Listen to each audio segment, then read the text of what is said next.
A few moments later.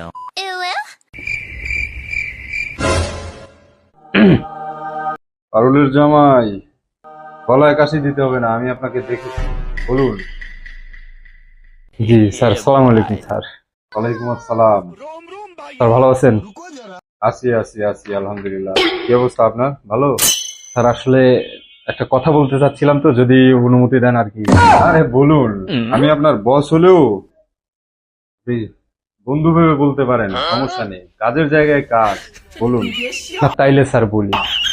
Sir আপনার লুকিংটা just মনে করেন wow, amazing, fantastic, just like Shakib খান।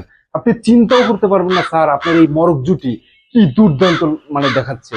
আপনাকে যদি আমি এখন একটা মিরর এনে দেখাতে পারতাম স্যার। পারুলের জামাই, না, আপনি কিন্তু মারাত্মক আছেন। কি সাবলীল ভাবে আপনি কথাবার্তা বলেন, এই জন্য তো আপনাকে আমার এত পছন্দ, এত ভালো লাগে। স্যার সিরিয়াসলি বলতেছি, আপনি মানে আপনি তো একটা চির সবুজ স্যার। এই যে আপনার বয়স হয়ে গেছে মানে বোঝাই যায় না, আপনার ফেসের দিকে আপনার হেয়ার স্টাইল, আপনার মনে করেন যে দাড়ির কাট, তারপরে চুলের যে মরক জুটিটা করছে, ও জাস্ট করেন যে অফিসে মনে করেন যদি মেয়ে কলিগ থাকতো আটকানোই যাইতো না স্যার। পারুলের জামাই, আপনি কি যে বলেন। না, সত্যি কথা বলতেছি স্যার, একদম হার্ট থেকে। জি স্যার, কিন্তু স্যার ওই আমার একটু ছুটি লাগবে। না স্যার, ওই 7টা বাজে, 7:30 বাজে বাংলাদেশের খেলা আছে, তো এই যে দেখেন না পরে আসছি, T20 খেলা স্যার, একটু ছুটি দেন স্যার।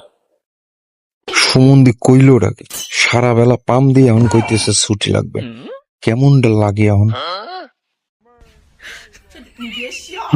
ছুটি লাগবে না? ছুটি খেলা দেখবেন, খেলা।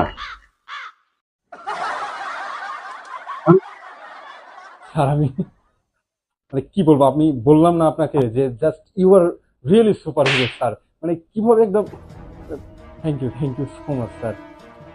আসি স্যার, আসসালামু আলাইকুম।